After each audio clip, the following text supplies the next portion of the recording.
Hey guys, how are you doing? I don't know why my intros and my outros are always so awkward. I just never know what to say. Or I say too much, or I say too little. I never can seem to get it right. But maybe that's just my thing. Maybe my thing is that I'm a mess.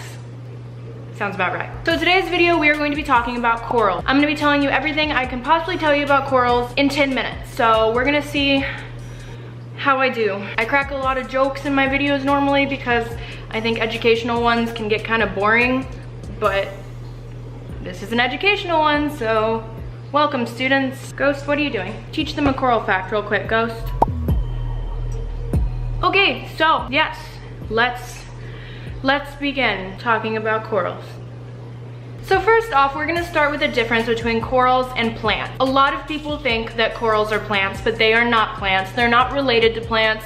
They have nothing to do with plants. So we're gonna start first by making a little chart about the differences between corals and plants. First off, corals are not plants. That's how they're different. They're not the same thing. How is that?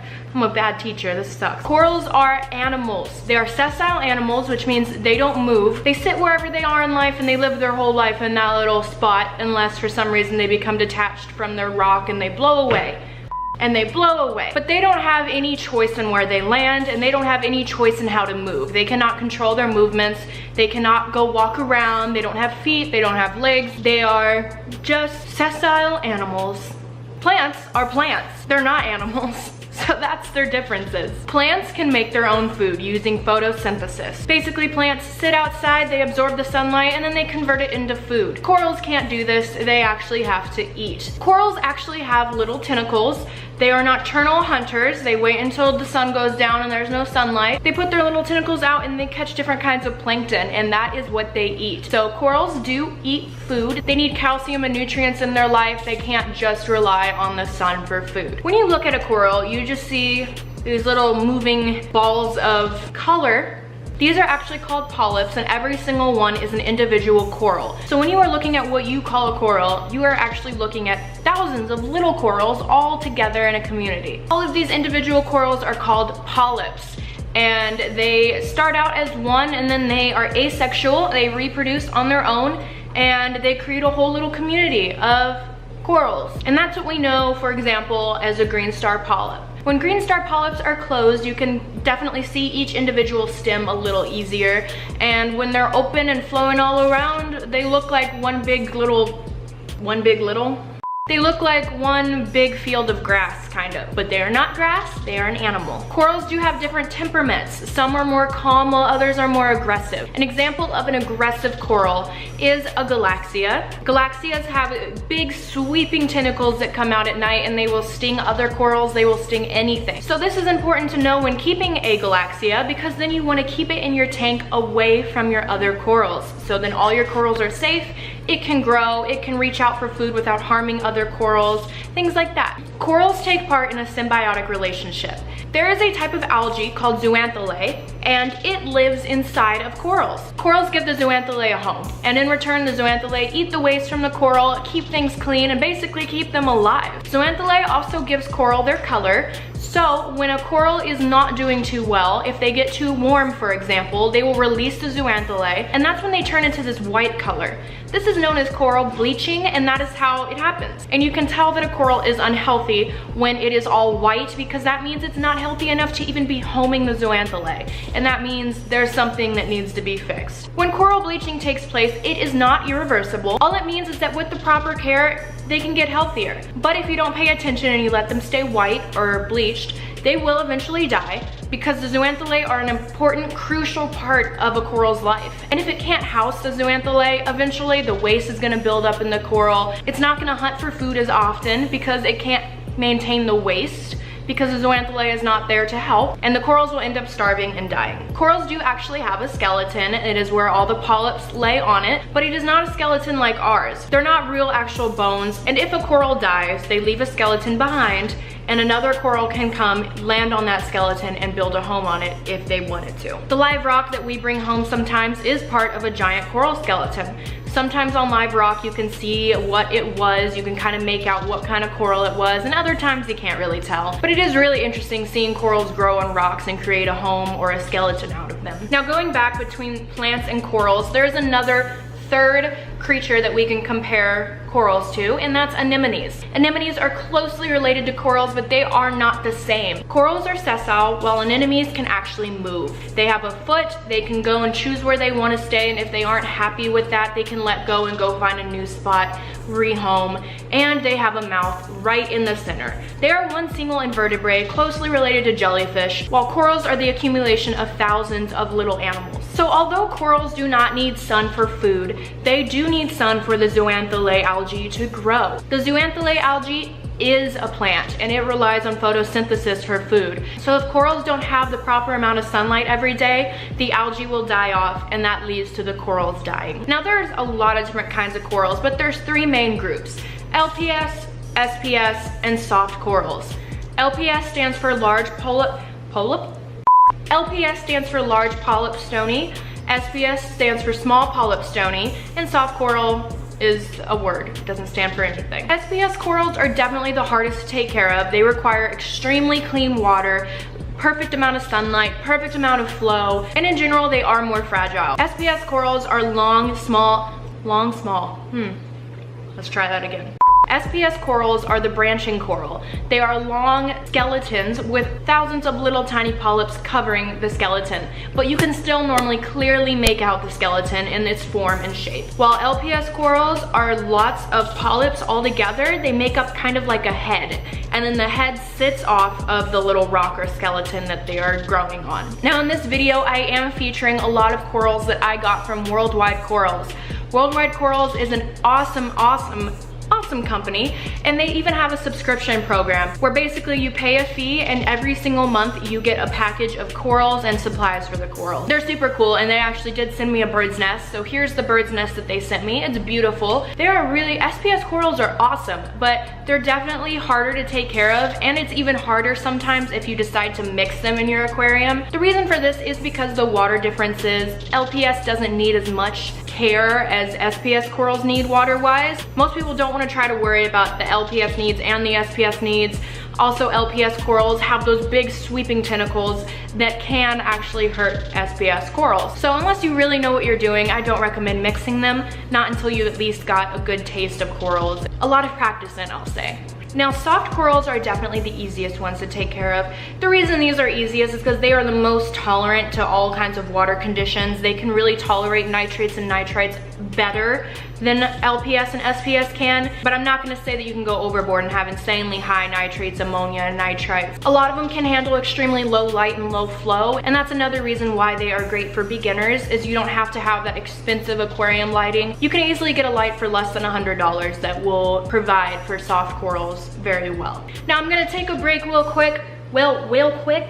Okay, got a little baby voice for a second. I'm gonna take a little break real quick from this little sit down and talk right to you for back to back, fact after fact after fact. And we're gonna cut to some footage of me getting some coral frags from Worldwide Corals. Coral fragging is basically cutting a small piece of coral off an existing coral, putting it on a small frag or a little rock, and it grows into a whole new coral. And that's one way you can breed corals yourself. I'm gonna show you some coral frags that I got, little baby corals, and I'm gonna show you them in my tank. So we're gonna go cut to that real quick.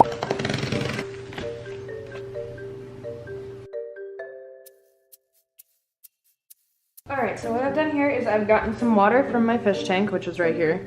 And then we have a bucket right here where all the corals are gonna go into. And we're going to slowly, we're gonna acclimate them basically. Hold on, let's get this. Right now they are in this water right here. And this water might be extremely different from the water that I have here. So if you throw your corals right into the new water, they may go into shock. If there's any salinity differences, and then the nitrates, nitrites, the phosphates, anything, if they are suddenly thrown into new water, they could go into shock, and then they may not survive.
Now, each coral reef that there is out there provides more home to more species of animals than any other part of the ocean that exists. And they are one of the largest ecosystems in all of the world. And the thing that's really fascinating about that is I cannot say it. One thing that's really fascinating about that is that coral reefs only take up less than 2% of our ocean, and yet they are more vast and contain more life than any other part of the ocean that we've discovered so far. So clearly, if corals die, so many fish and so many aquatic species will die. Sea turtles, for example, eat corals. So if there's no corals, there's no sea turtles. Other animals eat sea turtles. They would die if the sea turtles died. So many types of fish, crabs, shrimp, so much would be at stake if our corals died. Corals actually are a huge part in medicine as well. They are a big part of painkillers, so they help us. Stay out of pain in so many situations. And coral reefs are one of the hugest attractions in the world. It's such a huge tourism thing that if it was gone, so much money would be lost. Now, there's a million more reasons why corals are so important. I'm just listing some of them because, like I said, I'm trying to keep this video around 10 minutes long. I think I'm already over that, but we'll see how far I am into this. Coral reefs actually do protect the wetlands too. So not only is sea life in danger, but also all of the wetlands are too. The main reasons that corals are dying is from overfishing and from global warming. Yes, it's real. Global warming is a thing. The planet is heating up faster than everything else can learn to compensate for the extra heat. And corals can't handle the extra heat well. So many coral reefs around the world are bleaching incredibly bad. And if things aren't turned around, it will lead to all of them being wiped out. The main ways to prevent this from happening is focusing on your carbon footprint and also watch where you get your fish. Because another reason, like I said, that corals are dying is from overfishing. And I'm not saying you have to stop eating fish. I'm not gonna go on a rant telling you to be vegan. That's your choice. But just watch where you get your fish and watch where you get your seafood. Instead of going to stores like Target and Walmart and getting your fish there, go to local farmers markets, and that will help so much if everyone just did that. And that was the video. So I don't know how close I got to 10 minutes. I don't know if I failed epically or if I actually kind of got near the goal. We'll see when I'm editing it. That was the video, and I hope you guys enjoyed learning about corals, and I will see you guys next week when I talk about other animal stuff, because that's what I do, animal stuff.